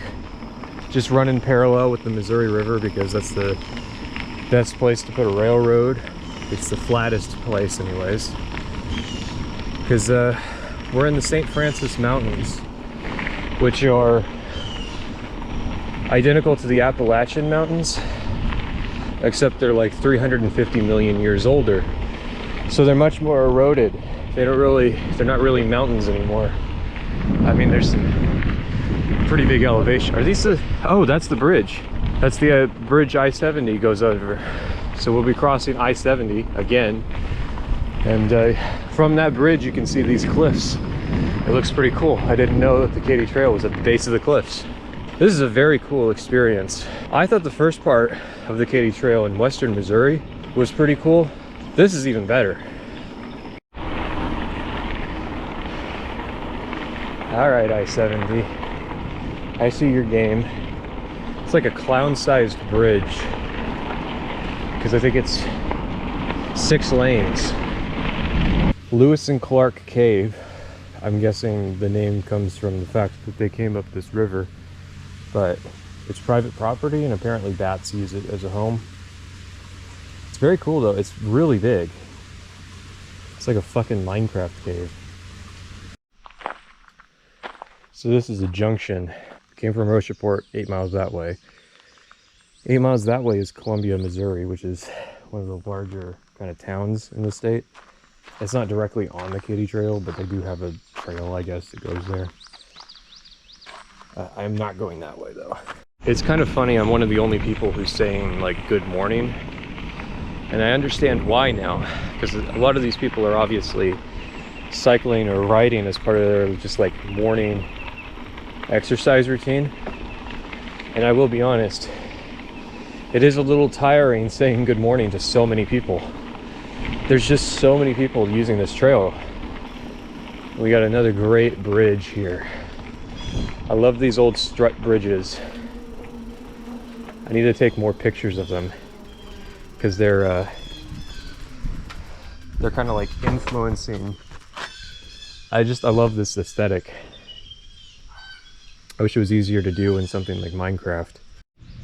I missed you. My beloved man on a bicycle painted on the side of the road as a bike lane. The most odd thing just happened. Two shirtless guys passed on bikes and they were towing a boat, like a canoe. A metal canoe, but still a canoe. It's fucking crazy. But I think it goes to show, no coping. You can still do boating hobbies even if you use a bike. Looks like the trail goes right through a campsite. I'm gonna see if they have breakfast here.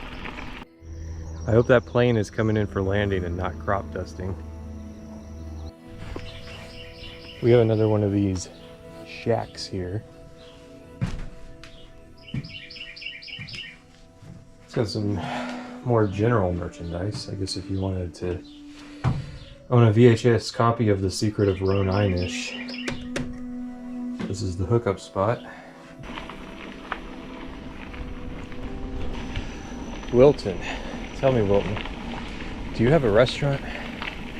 Because I am hankering for some food. We've been riding for 2.5 hours. I still haven't had breakfast. So I made it to the town that allegedly had food. Everything's closed. I don't know if it's a 4th of July thing or we're just closed because it's too early. I think I'm gonna have to detour off the trail a little bit. It's not long, but to go to Jeff City to actually get food, I didn't realize that this long stretch, there's nothing. Not even like a convenience store along the way. So you can't even have like trash gas station food. Some kind of major motorway that we're coming in contact with. So I'm gonna stay in Jeff City even though it's like 10:30 in the morning. We did some respectable miles in the AM because like, yeah, it's 10:30 in the morning, but I left at 6:30, so. And it's 4th of July. So I might as well be in like a state capital for that event. All right. So this is the point where we hop off the Katy Trail and head to Jeff City, which is that way. This is the Greenway, which connects the Katy Trail to Jefferson City. As cool as this is, there's an unfortunate reality to it, which is that there's a ton of car traffic, making it rather unpleasant. Oh no, it's one of those cursed spiral staircases. It has like 3 stories I gotta climb just across the bridge. It will be super noisy. Well, I've seen worse on the internet, but damn. Each of these panels, these concrete panels, have a slight bump to it. So if I go any faster than like walking speed, it's just bump, bump, bump, bump, big bump, bump, bump. A mere 42 miles, by the way, in like 5 hours. Bump, bump, bump, bump, bump, bump, bump, bump. So, this is just kind of tacked onto this bridge. And this bridge I don't think is even that old. Love locks. But anytime there's a big truck in the right lane, you can feel it in this bridge because it shakes the supports for the pedestrian part. I mean, at least there is a bridge. I can't complain too much. But Jefferson City was definitely a very car-centric place. It's kind of ironic, the state capital of Missouri is like the least, has embraced the Katy Trail the least. It's way off the beaten path, so it needs its own connector. It has this bridge, and even when you cross the bridge, it's still like, I looked, it's still like 2 miles to actually get to any kind of restaurants or amenities like a grocery store or a place to buy first aid stuff. Oh my gosh. I don't know, there's something weird about it. It just feels wrong that like I'm going in circles. I bet as a kid I'd love it. I don't know, even as a kid I found road noise annoying. Sunscreening up, arms on. But I have to apply it like every 2 hours, which is why I have issue, why I still would get burned. And I don't think that's going to change. I'm doing it because these sections are coming up more frequently and it's starting to be the time of day, so. I almost missed this. Trail closure from milepost 133. I have no clue where we are at now. I love the no recommended detour though, that's cool. This highway parallels the route, so it's like, why is there no recommended detour? There's a road right here that it parallels for the section that's closed. Well, that's more than the Flint Hills Trail did.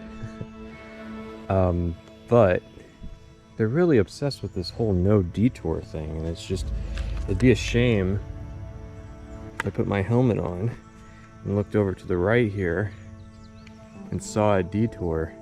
It's less than a mile, guys. Like, the part that's closed is 7/10 of a mile. So, I mean, I'm just gonna hop off, go a mile down that road, and hop back on. So what do you mean there's no detour? There they are. Surely, whoever's putting the sign in is recognizing the absurdity of saying there's no detour when the road is literally in sight.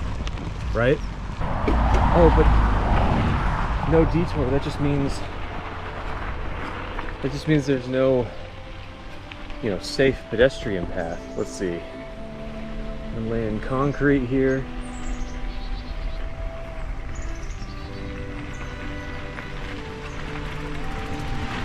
Yeah. Definitely, I don't know. It could be dry if you wanted to take the risk, but I'm not gonna mess up this concrete job for the sake of my own ego. But you can see, we just hopped back on like right there. It's just annoying that I was on the road for half a mile. That I didn't need to be, because they could just close it right there. I am once again being reminded of my lesson. Always ignore road closure signs. That's like the one lesson I've learned throughout this trip, is that road closure signs are a lie. I'm being hit with a wave of like, am I back in Kansas? But no, there's too many hills for this to be Kansas, but still. It's a very Kansas town. There's a state highway, and it goes right by these grain silos. Let's go check out this food and water that I've been hearing about. Look at that. Got a cold Coke for a Karen. You see, I organized my bottle caps into a bag. That way I can say I carried caps across America, but this has like $10 minus $1.50 in quarters and 4 gold dollars. This shelter's seen better days. Well, this bridge is still here. I started off by showing that tornado damage because stuff like that's pretty frequent out here. There'll just be random stretches of just wrecked forest. Just a circle of life out here. And there's signage on this bridge.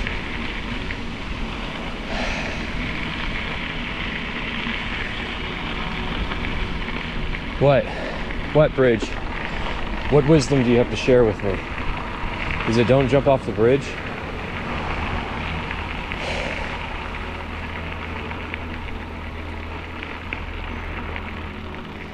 We care about your safety. You are entering a nuclear power plant emergency planning zone. Huh, ominous. Okay.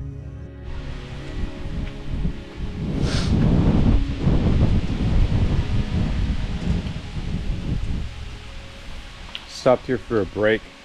I was able to get some ice cream, but unfortunately the process of getting the ice cream was so tiring that it just doubled the length of the break needed. Because it's down that road, there's a Dollar General, and it's like, cool, a place to stop. And it's like, well, it's like half a mile up a hill.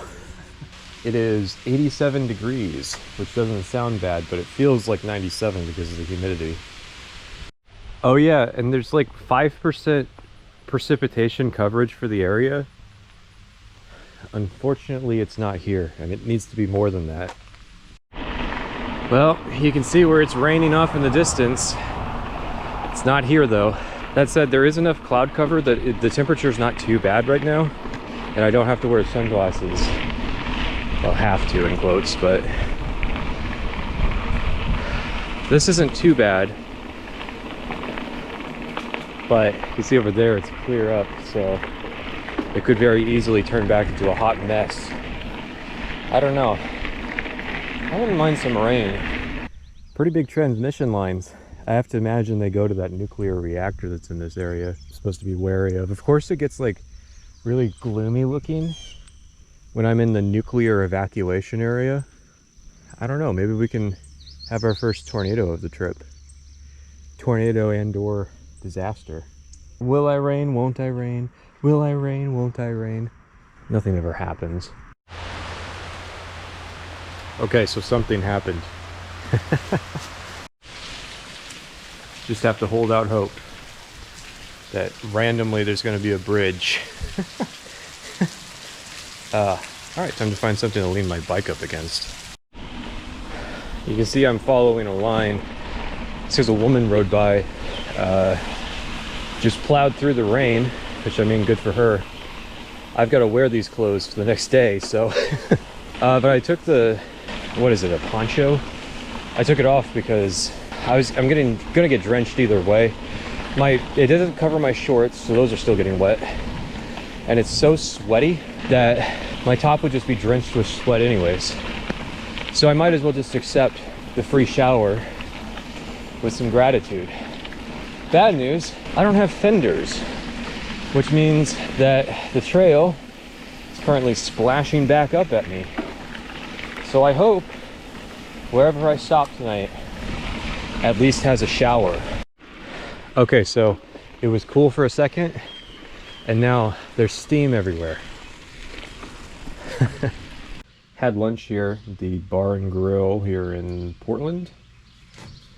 Pretty good hamburger. So it's 38 miles to Marthasville in what, like noon? Oh, 1:30. Which gives us 7 hours of light. Should be pretty easy.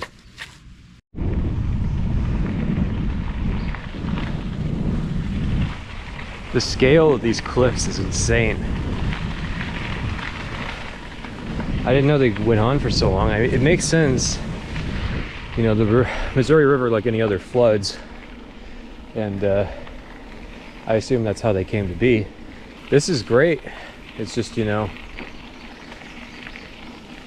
with the semi-wet trail surface and the high amount of moisture in the air.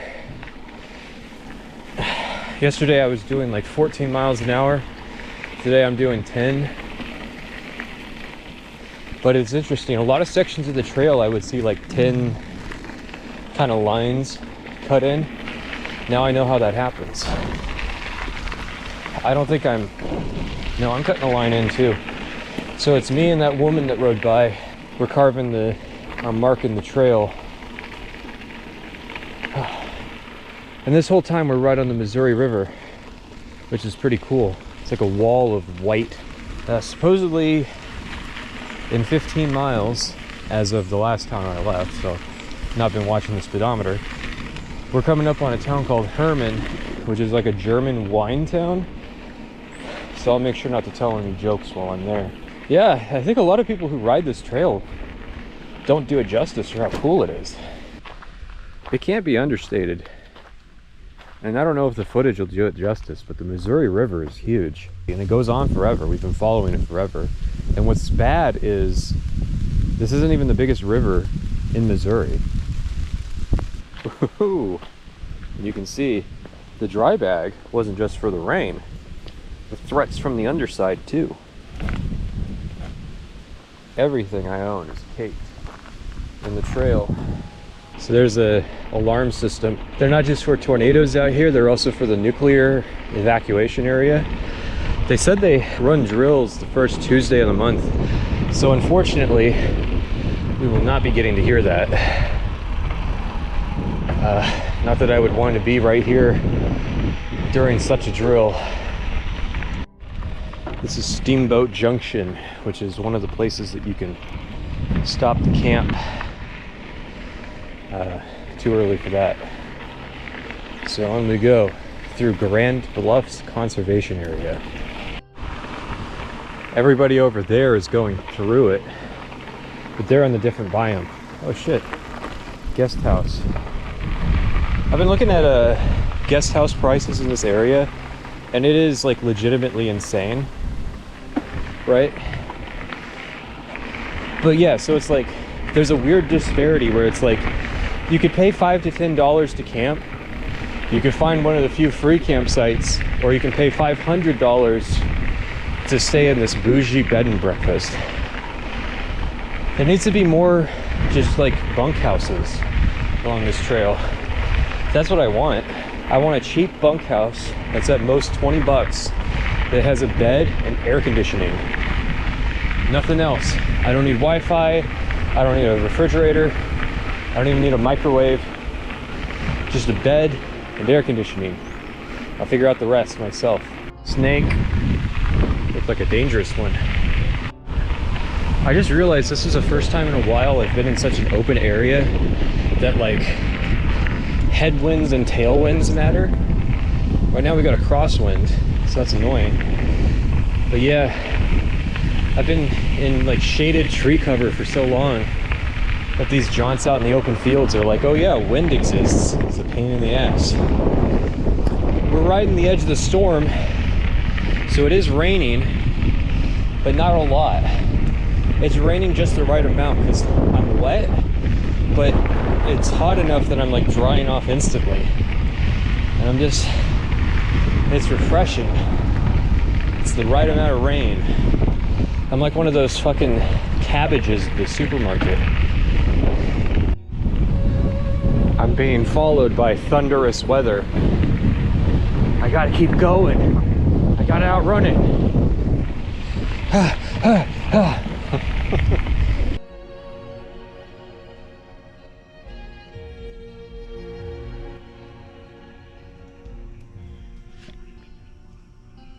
Someone's screaming and swearing, and I'm at the sign for gore.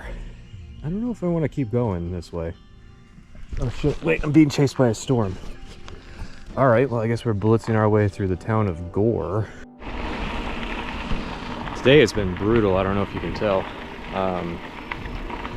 We're 70 miles in. This town seems to get a mile further every time I look. I made it. I was racing a guy on the trail thinking that there might be some competition here, but there's only one person here. It's a bunkhouse with 6 rooms and I think 24 beds, so. It's priced like a hotel, but it's, I mean, it's got air conditioning. You can cook food in there, which is novel, I guess. And there's restaurants in this town, allegedly, so can't complain too much. But I need to find out if they have a hose. Well, they open at 8 too, so I have to spend a few minutes, but it's not like there's nothing to do. This has got to be lubed up and cleaned up, really. I'm glad on this stretch the road next to me gets shade while I'm stuck out in the sun. I mean, I can't complain too much. There's over 200 miles of shaded tree cover. The guy I was talking to last night was complaining. He said he doesn't mind rail trails, but he doesn't like, you know, days-long tree tunnels. And I kind of get where he's coming from. The scenery along the Missouri River has been a lot nicer than other rail trails he's ridden, though, because the river looks nice. You can't see it from here, but the river looks nice. It's flanked on the sides by interesting geography and ecology. So, cornfields. My future is miles and miles and miles of cornfields. So we've got Illinois and Indiana to get through. Missouri River's back. But, so the pedestrian traffic has increased a lot, like people hiking, because there's a park here nearby, and it's Sunday, so everybody's out on like a walk, which is usually a sign. I mean, overestimated how far it would be. Somehow I thought it was 50 miles. I think it's 50 miles to the end of the trail. Been going for a while. There's been an uptick in the number of people, but I still don't see the town where they're coming from. When people out here, they have this wave they do, where it looks like they're doing a turn signal, like they jet their arm out to the side to other cyclists. I have never seen that anywhere else. So yeah, I guess it's just a local, like St. Charles, Eastern Missouri thing.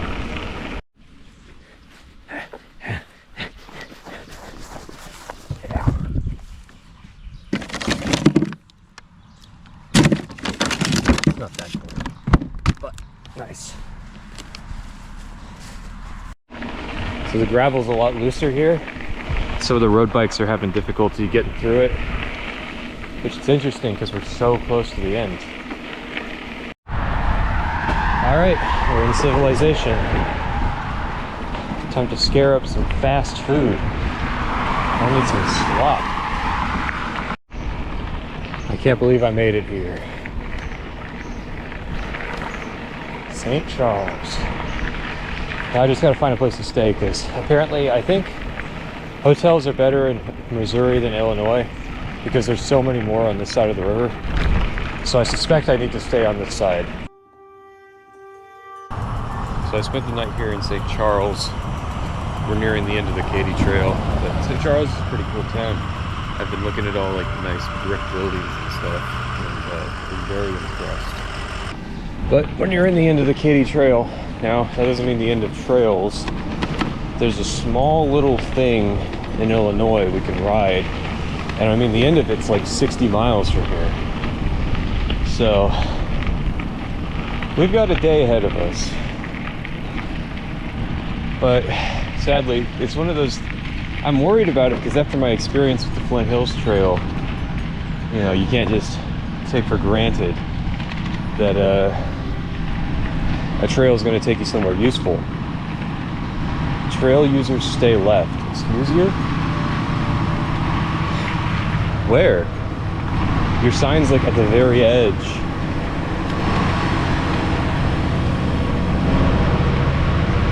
Well, I guess if I was here a couple days later, there'd have been a fair going on. I am loving the brick buildings here. All the riverfront businesses that once were, and maybe still are. I can't comment on everyone I see because I'm going to be seeing more and more as I go. Luckily, it's not raining today, so we can do this. But it's going to take a second for it to tabulate, even though over 16 hours of it is it's sitting still. It's still got to figure out how to save it. It's a car graveyard. So it's simultaneously super flat, but you can see big hills off in the distance. It's kind of cool.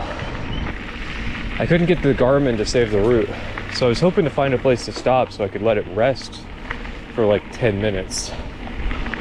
to save the data. So it's still running that 24-hour thing, but there was never a place to stop. My God, that's where all this rain's been coming from. I just realized because there was no store on the way out of St. Charles, that also means that I didn't load up on water. So we don't have very much. It's 3 miles to the end of the trail, and then a little past that is a town called Portage de Sioux. So I guess we'll see. We made it to the end. Little kind of awkward.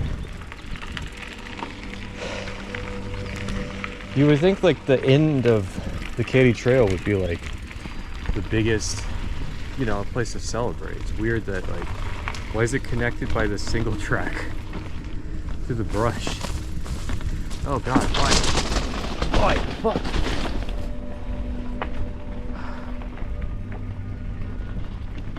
What? What do you mean that's how it ends? What do you mean? What the fuck? I don't know where I am. It's just jarring because the last 240 miles it's been, you know, you're supposed to be here, you're supposed to be here, and now I'm like suddenly somewhere I'm not supposed to be. I can't believe it just ends. I guess they thought that like most people would hop off at St. Charles because it's, I don't know, what, 15 miles to here from St. Charles? I guess they didn't think that too many people would like keep going. I don't know. That was so weird. Like, and it's funny that single track is there. That's a path of desire. Cyclists have been carving that into the terrain for a while. We have very quickly entered into like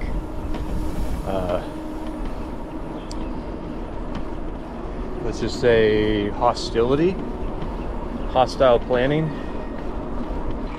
All right, well, RIP the Katy Trail. My guy, get out of the road.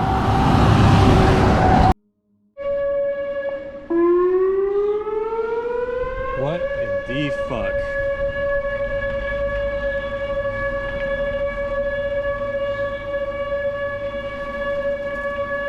Well, I don't think it's a tornado because must just be a drill. Jesus, it's so fucking loud.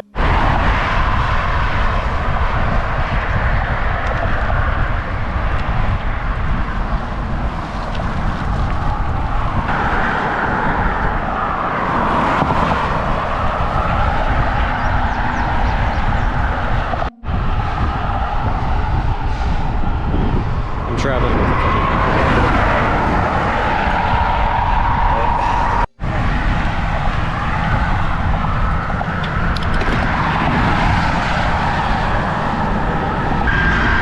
Ah, the Mississippi River. Just gotta climb a mountain to cross it. And so we come to a close. With Kansas and Missouri done, we finally crossed the largest river in North America, the Mississippi. But the end of the Katy Trail and what came after was a portent of things to come in Illinois and Indiana. Kansas and the Great Plains were a wonderful variety to the adventure, and the Missouri River proved to be quite unique as well.